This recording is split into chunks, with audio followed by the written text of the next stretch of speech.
Dear viewers, এখানে কিন্তু দক্ষিণা বাক্সে ফেলুন, অর্থাৎ এখানে প্রণামী দেওয়া হয়, টাকা পয়সা কেউ যদি মান্যত করে দেওয়া যায়। এই গাছে দেখেন অসংখ্য ফিতা, এই গাছে অসংখ্য ফিতা, প্রত্যেকটা গাছেই দেখেন অসংখ্য ফিতা টাঙানো আছে, ঠিক আছে। অর্থাৎ এগুলা কোনো মানুষ, আমার মতো আপনার মতো কোনো মানুষ এখানে বেঁধে গেছে মনের বাসনা পূরণ করার জন্য। দেখেন এই হলো ঘটনা। হ্যাঁ, পূর্ণ হয় নাকি? অর্থাৎ মানুষের বিশ্বাসে মিলাই মুক্তি, ঠিক আছে। যেমন ডাক্তারের কাছে যখন মানুষ যায় বিশ্বাস করে যায়, অনেকে অনেক বড় বড় ডিগ্রি ডাক্তারের কাছে যায়, অনেকে ছোট ছোট ডাক্তারের কাছে যায়, গিয়ে সুস্থ হয়। সুস্থতা আল্লাহর দান।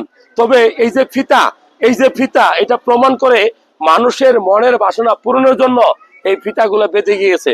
কে কখন দিয়ে গেছে বোঝা বড় মুশকিল, কে কোথায় দিয়ে গেছে তাও জানে না।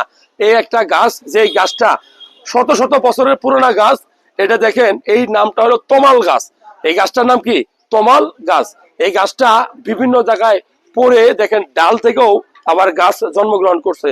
সো আমি যে জায়গাটাতে আছি এটা ফুলবাড়িয়া এবং ঘাটাইলের মাঝখানে, অর্থাৎ এই যে টাঙ্গাইল, এই হলো ফুলবাড়ি ময়মনসিং। তো আমি এখান থেকে 1 কিলোমিটার দূরে পড়াশোনা করছি।